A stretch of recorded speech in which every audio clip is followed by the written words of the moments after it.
Oke teman-teman, kita dengar cerita si Erlangga. Dia mempunyai pengalaman apa aja ketika di gunung. Oke,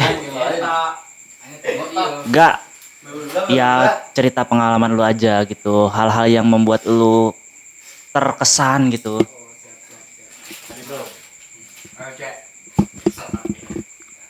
Oke, opening. Assalamualaikum warahmatullahi wabarakatuh. Nama gua Erlangga Pratama, gua teman Irsad dari komunitas Adventure Time. Kalau pengalaman mistis sih ya gua nggak punya. Yang paling mistis juga di Slamet itu udah diceritain bareng Irsad. Mungkin gue bakal cerita pengalaman-pengalaman yang gua paling enak atau gua paling capek aja naik gunung. Yang pertama yang paling capek gua naik gunung tuh pas pertama kali gua ke Gede mungkin tahun 2015 atau 2016. Itu bareng Irsad juga, tanpa kesiapan fisik, mental juga nggak terlalu siap. Gua cobain naik ke Gunung Gede lewat jalur yang salah satunya paling panjang, jalur Cibodas waktu itu. Naik berempat kalau nggak salah, sama si Rafli juga, Apei. Fisik gua down banget parah di situ, ditambah badai juga lagi. Terus nanjaknya dengan durasi yang lumayan lama, sekitar 12 jam, 12 jaman, sekitar 12 jaman. Terus itu juga belum nyampe Surken. Pas di puncak gua kena badai sambil diriin tenda, mana dingin, nggak pakai jaket, angin gede. Gue hampir hyper alhasil, tapi alhamdulillah nggak terjadi hal yang tidak diinginkan. Terus pengalaman gue yang paling enak, enjoy naik gunung pas gue berdua sama Fikri naik ke Gunung Prau waktu itu. Enaknya karena gue bawa rokok Sampurnamil semua, diisep cuman berdua. Sampurnamilnya ada sekitar 5 bungkus, dipakai berdua. Terus bawa bintang segala macem ya, enak lah parah. Duit masih banyak juga. Oke sip, mungkin sekian karena lu juga pasti udah bosen lihat gua di YouTube Irsad. Gua balikin sama Irsad aja, thank you. Bentar. Oke nih. Sih gua yang pengen ceritain tentang pengalaman tapi mungkin Erlangga aja yang cerita karena gua juga sama Erlangga Setelah beberapa kali gua naik gunung di atas 2000, mungkin baru 2-3 kali, itu juga cuman Gunung Gede sama Pepandayan. Gua sama Irsad sama Jody nyoba buat naik ke daerah Jawa Tengah. Debut pertama naik gunung di atas 3000 mdpl. Sebelumnya sih gue udah riset ya soal masalah jalur. Bertiga jalur yang gue pilih waktu itu jalur Swanting lintas ke Selo. Cuman pas di jalan gue sama Kendek diarahin ke jalur Wekas. Dengan bodohnya kita bertiga waktu itu, kita ikut-ikut aja apa kata si Kendek. Akhirnya kita naik jalur Wekas tanpa tahu mata air terakhir di mana, tanpa tahu jalur sejauh mana, tanpa tahu tempat camp di mana. Ya kita bertiga ngetrek aja. Alhasil waktu itu kita faktor alam sih yang bikin ngedon. Pas itu kena hujan segala macem dengan durasi yang lumayan lama.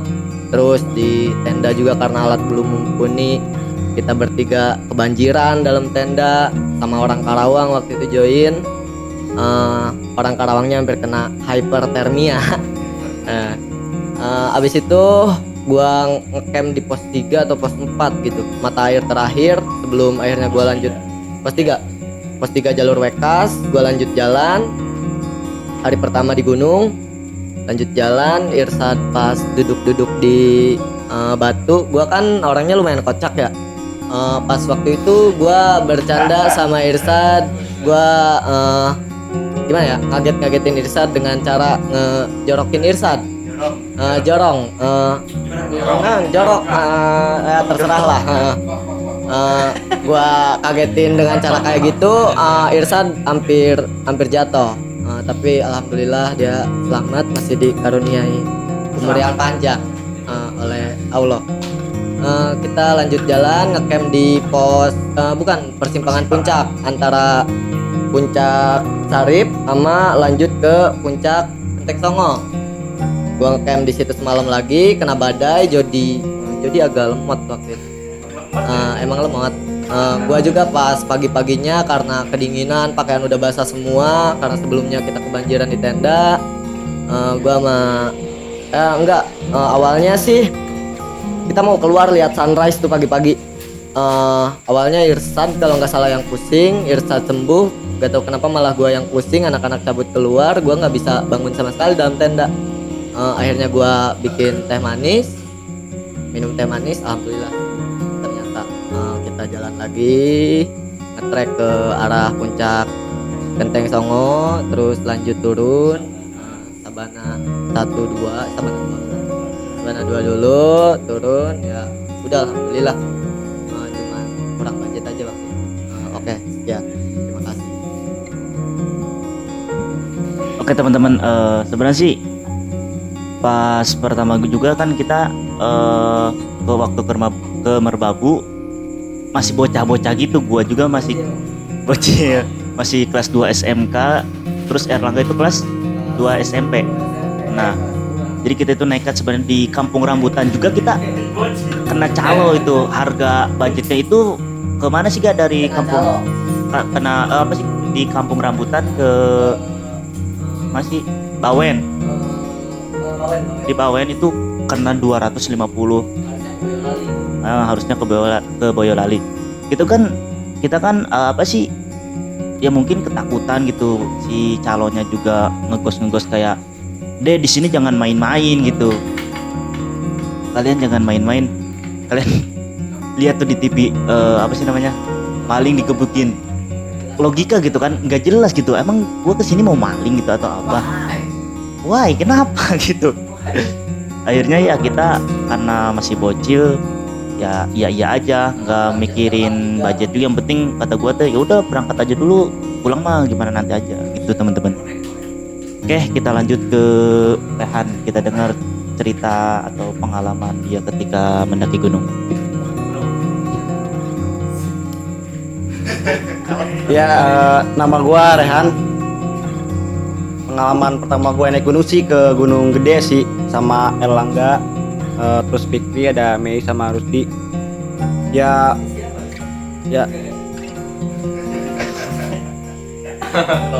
namanya pertama naik gunung ya, atau namanya naik gunung pasti capek gitu, pegel. Tapi itu bakal terbayar gitu ketika kita berada di atas puncak. Kalau puncaknya bagus ya bagus, gak bagus sih namanya hobi atau alam ya pasti enak lah, enak. Yang ya nggak ada masalah sih, cuman yang pas mau balik turun, salahnya gua lari dari atas sampai bawah gitu, lari pas turun. Kaki gua sakit karena sepatu yang gua pakai ada baja atau besi kayak gitu. Sampai apa sih sekitar pos 3 pos 4 gua udah gak kuat jalan gitu, kayak kaki tuh udah gak ada gitu. Maksain sakit ya? Maksain banget karena ya kalau nggak turun gua kemalaman. Terus pengalaman yang kedua sama juga sih di Gede sama Adlin sama satu lagi tuh teman. Itu pengalaman yang ngeselin banget gitu. Ngeselinnya karena gua sama Fuad dibuat nunggu karena Chaplin ini tidur di trek. Gua udah kelaparan, udah dingin. Bukan logistik, tenda sih, tenda ada di Chaplin. Logistik gua bongkar gak karena lapar banget gua. Lapar banget, nggak sanggup gua lihat orang bikin mie pengen ngerampok gitu. Gak. Terus yang pengalaman ketiga sih Papandayan. Gua berangkat malam sekitar jam berapa sih? Jam 10-11 sama Irsad juga, sama Elangga, sama Jody, Dadung, sama Ican, sama Mei, sama Yanti. Ya pas mau berangkat sih kita kesulitan transport terus Cican sama Jody dia cari mobil ke terminal. Sama gua nunggu udah lama banget gitu, udah hampir mau balik lagi ke rumah Cican. Akhirnya Cican dapat mobil truk sampai mantek habis. STM habis. Untungnya nggak dipantekin ya. Habis itu kita naik truk, kehujanan di belakang, cuman ya mau gimana lagi, nyaman naik truk gak bakal ada atap gitu. Sahabat tidak. Naik kabin sampai mau bendera selain saya habis. Karena naik gunung nonton konser ya. Minta air. Terus apa sih? Ya have fun sih selama gua naik gunung, have fun terus. Enggak seberapa sulit pun have fun. Cuman yang pas balik, kalau kan habis naik gunung lagi pada pegel ya. Harusnya diurusin. Ini gua nekuk mana ini sama Elang, Gadung sama Isad. Belakang mobil kayak diculik gua. Waktu pulang sumut tuh terasa bau itu, udah ngobrol. Botarso. sampai dicariin ya gua langsung lurusin kaki kayak di tensi gua enggak hidup kembali. Kaki gua bisa lurus, alhamdulillah itu. Akhirnya lurus juga. Ya gitu sih kalau gua naik gunung, hepan aja, gak ada masalah atau apa. Ya cukup sekian sih. Oke teman-teman, itu cerita si Rehan. Gua ngutip dari pembicaraan dia tadi, cerita dia tadi, sedikit masukan gitu kan. Ketika naik gunung itu ya gak boleh lah yang namanya lari-lari gitu. Banyak juga kan, siapa tuh yang dulu ke yang ke Guntur jatuh katanya itu. Oh iya, dia apa sih kayak lari-lari gitu akhirnya jatuh.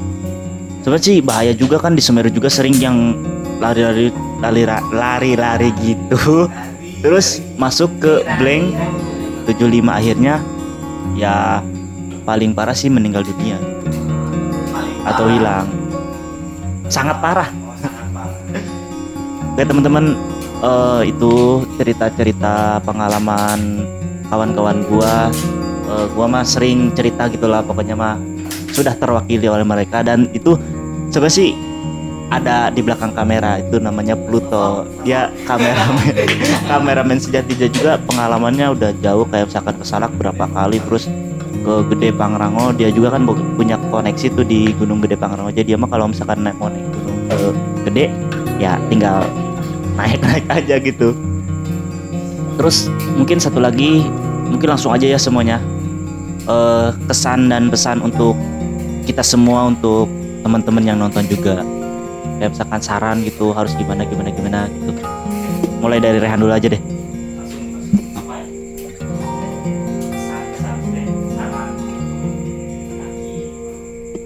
Ya saran gua sih bawa alat yang kayak P3K tuh buat kesehatan, karena musibah kan nggak bakal tahu ya. Terus sama jangan sompral, jangan sembarangan ngomong. Sama satu lagi sih, kalau misalnya ada masalah apa-apa tuh ngobrol, jangan close koreksi gitu ya. Kalau kata gue mah itu aja. Ya kalau pengalaman gua, yang namanya naik gunung kita perlu, sekarang kan udah dimudahin sama yang namanya internet ya. Kita harus riset dulu masalah jalur yang bakal dilaluin, terus riset masalah gunungnya juga, bawa kesiapan dan persiapan mental fisik, terus peralatan juga jangan lupa, terus bangun tim yang solid. Tapi di balik tim yang solid, kita jangan bergantung ke orang lain gitu, napa? Kita juga harus bisa berdiri sendiri, harus bisa mandiri, jangan terus-terusan gantungin sama orang lain, ngandelin. Solidaritasnya juga kalau nanjak tim perlu diperhatiin. Budget juga tuh penting biar lu bisa berangkat terus bisa balik. Mungkin sekian. Saran gak usah leklok, ingat Jangan lupa jaga kesehatan. Kalau dari gue ya satu aja sih, ingat sama Tuhan, itu aja.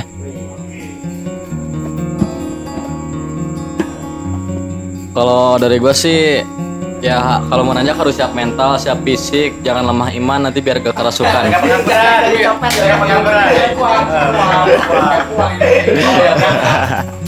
Oke teman-teman, mungkin saran dari gua ya udahlah, udah cukup sama teman-teman juga. Yang paling diutamakan itu ya persiapan dalam segi fisik, peralatan, terus kata Bung Pirsa juga yang menyelamatkan di gunung itu dua, alat sama Tuhan. Jadi kita harus benar-benar jaga akhlak, peralatan juga harus benar-benar mumpuni untuk kita, untuk standar ya perlengkapan pendakian lah kayak gitu. Oke teman-teman, makasih buat teman-teman semua, teman-teman dari Adventure Time, terus itu juga Pluto sebagai kameramen gua. Dia sih sebenarnya gua pengen masukin frame karena kameranya nggak bisa flip, takut mati di jalan gitu. Sedangkan kita masih acara, terus dia juga gua emang mending jadi belakang layar aja gitu, menawarkan. Terima kasih buat Anto. Terus sebenarnya masih banyak juga dari teman-teman dari Adventure Time. Ya mungkin sekarang mungkin lagi pada sibuk atau apa gitu. Oke teman-teman, mungkin itu saja dari kita. Sekali lagi makasih, mudah-mudahan ada manfaatnya buat kalian semua, buat kita juga. Terakhir dari gua, ciptakan karya, nikmati semesta. Gua Muhammad Rizal Jakaria dan teman-teman dari Adventure Time. Assalamualaikum warahmatullahi wabarakatuh. Yuhui. Sip.